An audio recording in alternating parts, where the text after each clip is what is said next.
How's it going, Mets and overall baseball fans? Welcome back to the channel. And folks, we got big news because it is time. This will be the first of what's going to feel like endless times you hear Shohei Ohtani's name come out of my mouth throughout the next calendar year, not only because of recent reports that have broken out, but more than anything, the Steve Cohen-led Mets are already deemed as a top dog to land the best player on the planet, whether it's at the trade deadline or probably more than likely next offseason. A lot to get into, a lot to break down, but before I do, all I ask is if you're new to the channel, don't hesitate for smashing that like and subscribe on. Thank you guys all so much, as always, for your endless support. And of course, I have to let you all know that today's show is brought to you by BetOnline. BetOnline is your #1 source for all your sports betting needs, so make sure you head over to betonline.ag using promo code Bleav at BLEAV. That way you get yourself a 50% off welcome bonus. BetOnline, it's where the games begin. Now, folks, let's officially let the show begin because we're breaking down in part with the recent report that came out with Andy Martino of SNY that states the following: that yes, according to sources, Steve Cohen has already been talking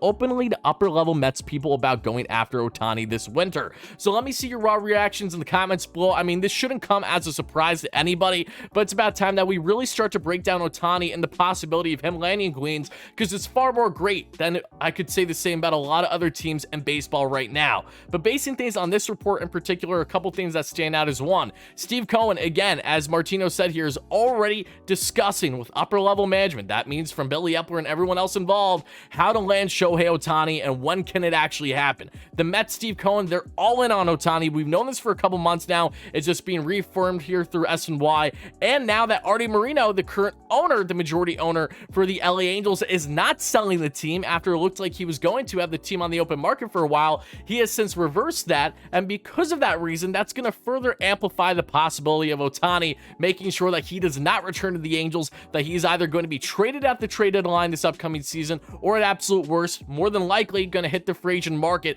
once the 2023 season concludes. And for those that don't know Artie Moreno, I mean, he's an owner similar to Steve Cohen where he gets involved in negotiations. The difference between the two is Artie Moreno has no clue what he's doing. He's absolutely abysmal at his job, was a factor in Billy Epler not having nearly as much success as he probably would have from the jump. See the difference between Epler's success with the Mets versus Moreno? It's crazy a difference that an owner that actually makes the proper decisions and helps negotiations can do for you, right? Moreno was also famously known as one of the owners that was against Steve Cohen becoming owner in the MLB, was one of the few owners in baseball to actually deny it versus approving it, being in favor of Steve Cohen. So Moreno, I feel terrible for Angels fans, but for Mets fans that want Shohei Ohtani, yes, that reality just became even further a reality here. And now let's get into Shohei, the possibilities. Is this possible? How likely is it? And what are the things that could be the biggest barriers, the hurdles in the way?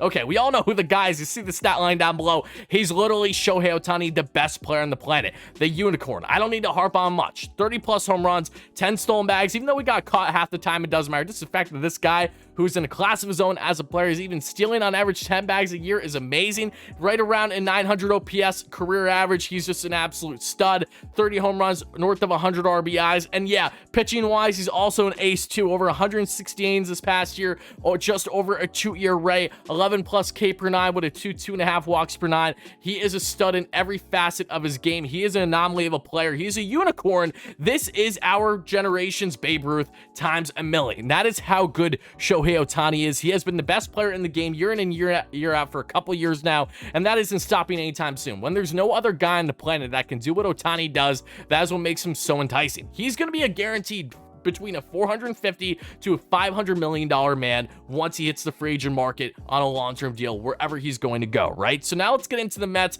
How likely is this for the Mets? Well, a couple things that really help favor the Mets are the following. You have an owner in Steve Cohen who's already going all in on this guy, whether it's going to be at the trade deadline, probably not so much on the trade deadline because, again, it's realistic that the Mets do not want to give the next couple years of their future for a rental versus just waiting until the free agent market. While I see the appeal for him at the trade deadline should become available, and I think we'll discuss that plenty more leading up to that point, but for now, the Bleav is that he's likely going to hit the free agent market, not going to be dealt until proven otherwise. And again, if I am proven otherwise, then we'll discuss that at that time.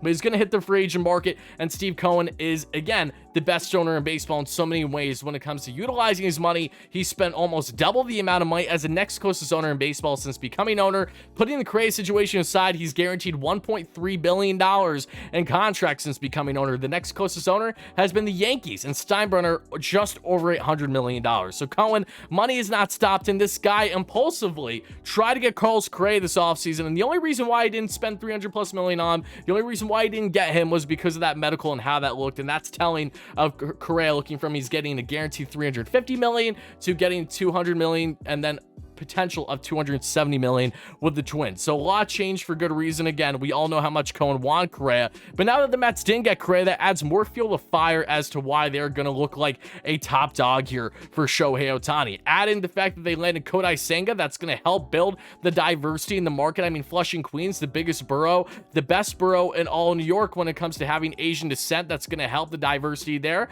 Definitely something to be looking out for sure. And Billy Epler, you know, he's kind of the GM that brought in Shohei Ohtani into the States, signing him to that big deal with the Angels in the first place. So there's all these connections. Money is an issue. The desire is an issue. The only thing that's going to be an issue with the Mets and trying to land Shohei Ohtani truly is going to be personal preference here. You know, you look at the other top dogs. The Dodgers are going all in, and they're deemed as a team that might not be able to beat, even though I think Steve Cohen has that one argument to say otherwise. You have the Dodgers in the running. You're going to surely have the Yankees, even though to what degree that is yet to be seen. You're going to have the Giants. You're going to have the Mariners, the Padres.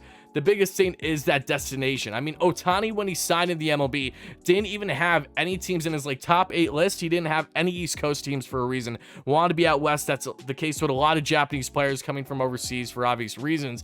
And if Ohtani stays true to that, then that'll be okay. The Mets, they gave their best valiant effort. They may even have a better offer on the table down the road, but they still don't land him because Ohtani wants to stay out West. If he does, then okay. You can't blame the Mets or Cohen for that if that's his personal preference. So that's going to be the biggest hurdle in the Mets' way throughout these negotiations and pursuing him throughout this next calendar year. But rest assured, Cohen is going to do everything in his power to make this happen. And as a Mets fan, how can you not be excited? It's literally the best player on the planet. And there's one thing that I think is really going to stand out for the Mets and just how far this potential pursuit gets. Let's talk hypothetically. Okay, Ohtani doesn't get traded at the deadline anywhere. Soto was last year, so anything's possible. I'm aware of that. But let's say Ohtani doesn't and he stays with the Angels. Maybe they're playing better than expected. They've added some solid bats. They could be a better team for sure than what they were last year, but again, that's still an uncertainty. So let's say he goes throughout the season, right?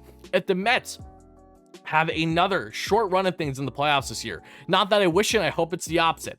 I do believe that to an extent, how far the Mets go in postseason play will be indicative on what exactly Steve Cohen plans to do for next offseason. Again, if the Mets go all the way and knock on wood, they do the dance, they do the thing, right? Then things might change a little bit, right? Maybe they won't feel the need to go after a $500 million man when they can work on the rest of the roster after doing what they just did. If they fall short and say the first round or something again, you'd have to imagine that's going to be more fuel to fire for Steve Cohen to make sure that he doesn't only upgrade this team, but again, continues to make them the best he possibly can with what he can control. And if there's one thing Steve Cohen can control, it's the money that he spends. And yes, Shohei Ohtani, I highly doubt it's going to have the physical issue the way that Carlos Correa did. So rest assured, keep an eye on the Mets and Shohei Ohtani. We're going to be following that story all along leading up to the trade deadline and of course next offseason. But I'm just so pumped. Just the thought, again, the best player on the planet, the Mets already being a top dog to land him. The biggest barrier, again, just looks like it's going to be that preference. We'll see what is going to hold true most in the end. But Mets fans, I want to know your thoughts in the comments below. How do you feel about the Shohei Ohtani sweepstakes?